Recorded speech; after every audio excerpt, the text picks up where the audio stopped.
Bonjour à toutes, bonjour à tous. Je suis ravie aujourd'hui de recevoir pour ce nouvel épisode Les Clés de l'Art, Michel Citron, cabinet ACA. Enchanté. Enchanté et ravie de vous recevoir aujourd'hui parmi nous.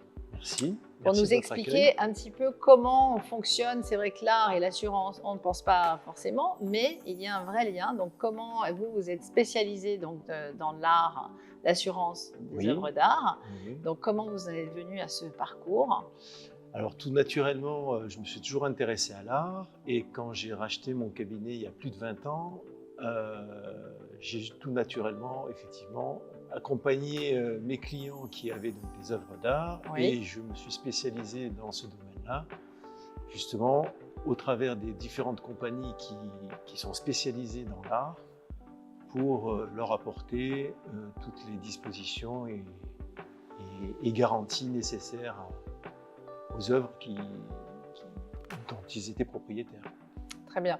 Et c'est vrai que c'est important, on achète une œuvre d'art, mais il faut aussi l'assurer, parce qu'elle peut être volée, Complètement. il peut passer beaucoup de choses, et c'est important d'avoir quelqu'un derrière qui nous conseille. Exactement, mais il y a beaucoup effectivement de paramètres qui rentrent en jeu. L'exposition de l'œuvre, si effectivement elle doit être déplacée, assurer donc le transport, éventuellement offrir effectivement les garanties nécessaires s'il y a des rayures, une casse, des cambriolages. Donc c'est tout un ensemble d'éléments et de garanties qu'il faut bien apprécier par rapport à l'assurance justement. Et donc par rapport aux œuvres que vous assurez, vous voyez différentes compagnies. Oui, tout à fait. Vous interrogez. Mon cabinet est un cabinet de courtage en assurance. On a à peu près une vingtaine de compagnies. Toutes ont un rôle bien important et bien spécialisé. Sur l'art, on a à peu près 3-4 compagnies qui sont justement interrogées pour l'assurance spécifique de différentes œuvres. Et en fonction effectivement de l'étude qui est faite, on présente un projet au client, tout simplement. En trouvant le meilleur compromis, Exactement. meilleur tarif. Tout à fait, tout à fait. C'est très étudié, très spécifique. C'est un monde très particulier où il faut vraiment être là, présent. Et justement, c'est un accompagnement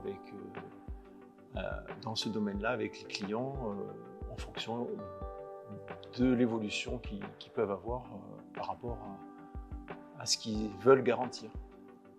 Absolument. Et vous avez peut-être des anecdotes justement de clients, certainement. J'en ai plein.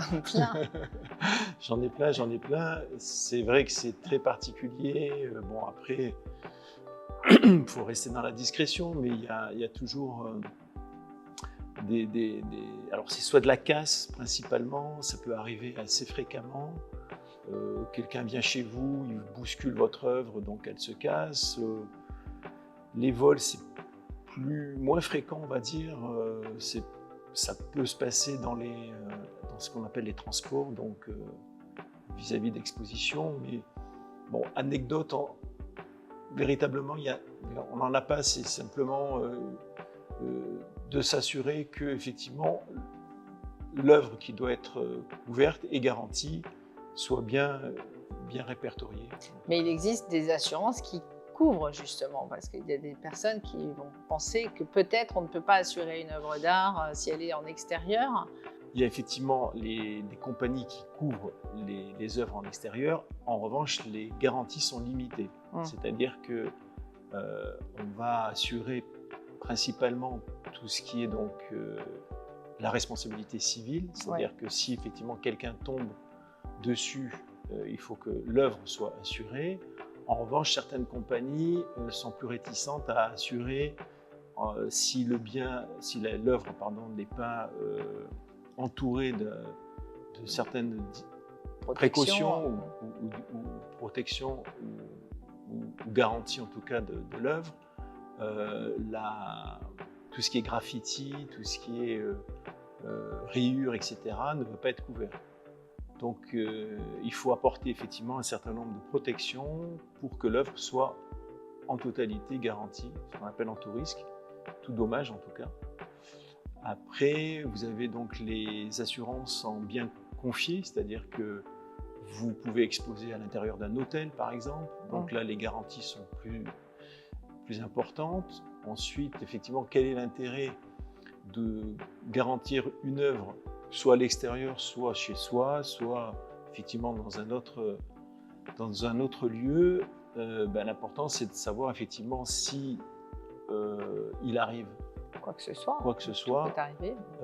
Il est important effectivement que l'œuvre qu'on a soit exposée, soit mis chez soi puisse être remboursée en fonction des dégâts et sinistres Oui, c'est obligatoire même d'assurer une œuvre aujourd'hui. Et... Tout dépend de l'importance effectivement de l'œuvre en elle-même, mais déjà quand on achète une œuvre, il y a déjà un élément sentimental, donc bon, c'est quand même important pour moi. Après, je prêche pour ma paroisse, mais en tant qu'assureur, il est quand même important de pouvoir garantir et offrir toutes les dispositions nécessaires à l'œuvre que l'on a.